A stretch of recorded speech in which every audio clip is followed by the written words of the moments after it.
Today we're going to begin Chapter 5, Lesson 4, Sum and Difference Identities. Before we actually get into the sum and difference identities, there's some algebra review topics that we need to take a look at. Okay, a little review from Algebra 2. We need to be able to work with radicals. Okay, so number one, we're going to evaluate the expression that contains radicals and fractions. We always follow order of operations first, so we're going to multiply before we subtract. So I'm going to multiply radical 3 over 5 times 4/9.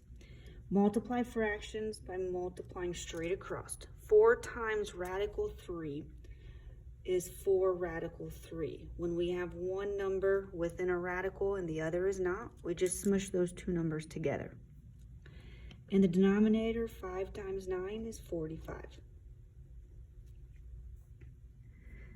Okay, our second quantity is radical 2 over 9 times 2/5.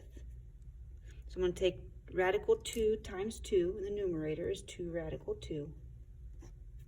9 times 5 is 45.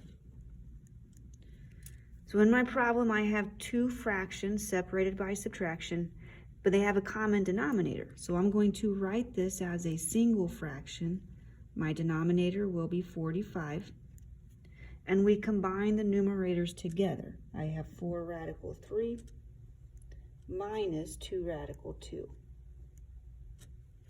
Because there are different numbers underneath each of these radicals, we cannot combine them together. We kind of treat them similar to two different variables. We would not combine together 4x minus 2y, so we're also not going to combine together 4 radical 3 minus 2 radical 2. The last thing we have to look for is if we can simplify. So in the numerator, outside of the radical, I have the number 4 and the number 2. In the denominator, I have 45. There is not a number that divides into all three of those, so this expression is in simplest form. 4 radical 3 minus 2 radical 2, all divided by 45. In problem number 2, you're asked to evaluate, and we're going to evaluate all of these using the unit circle. Okay, in letter A, we have tangent of 240 degrees. So you need to go to your unit circle, find 240 degrees,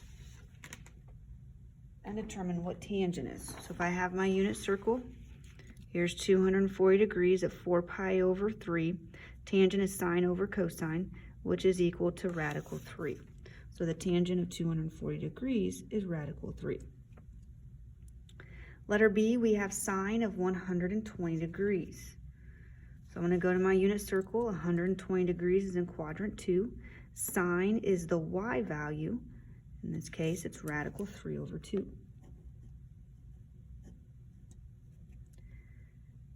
C, I have cosine 5 pi over 4. 5 pi over 4 is located in the third quadrant. Cosine is the x value of the ordered pair. So cosine 5 pi over 4 is negative radical 2 over 2.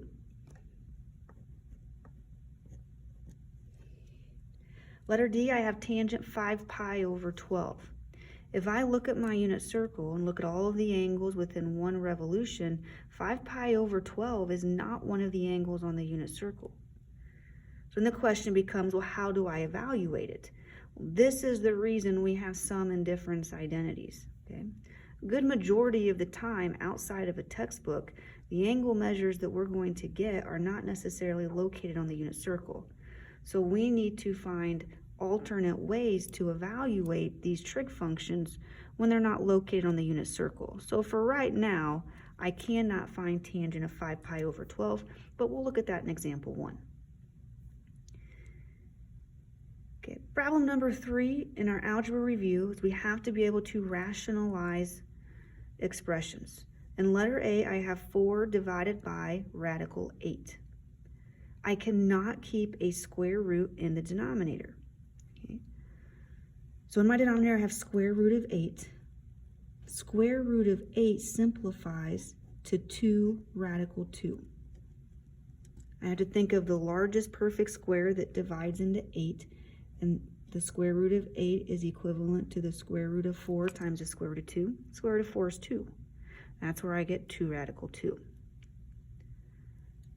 Okay, I can divide 4 by 2. Okay, 2 divides into 2 one time. 2 divides into 4 two times. So 4 divided by 2 radical 2 is equal to 2 divided by radical 2. Last, I have to rationalize. I'm going to multiply the numerator and the denominator by radical 2. 2 times radical 2 is 2 radical 2. Radical 2 times radical 2 is 2. When I simplify for the last time, 4 divided by radical 8 is equal to radical 2. Letter B, I have 6 divided by the quantity 1 plus radical 5. To rationalize the denominator, when the denominator contains an expression, I multiply the numerator and the denominator by the conjugate. Okay, the conjugate of 1 plus radical 5 is 1 minus radical 5. So I'm going to multiply the top and the bottom by 1 minus radical 5. Now keep in mind, everything that is not a single term is a quantity. So when I multiply straight across, when I multiply 6 times the quantity 1 minus radical 5, I have to distribute. 6 times 1 is 6. 6 times negative radical 5 is negative 6 radical 5. Okay. In the denominator, I have to FOIL. Now notice this is a difference of 2 squares. So when you FOIL the outer term and the inner term, those are always going to cancel out because we get a positive 1 radical 5 minus 1 radical 5. So the difference of 2 squares, you only have to multiply the first terms and the last terms. So 1 times 1 is 1. Positive radical 5 times negative radical 5 is negative 5.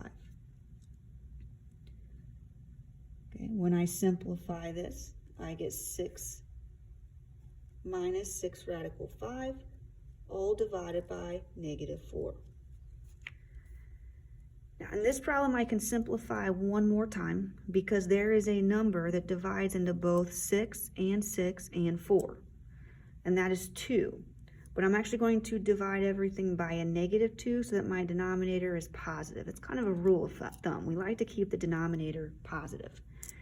Now, when you divide by a number like negative 4, you divide each term in the numerator by the negative 4. So this is really 6 divided by negative 4. Let's see here. And then we have minus 6 radical 5, all divided by negative 4. Okay. Now, 6 divided by negative 4 is negative 3 over 2. Okay, and I'm going to move the negative to the numerator. And a negative 6 divided by a negative 4 is a positive 3 over 2. So this becomes 3 radical 5 over 2. So final answer should be combined as a single fraction. My common denominator is 2. So I will have negative 3 plus 3 radical 5, all divided by 2.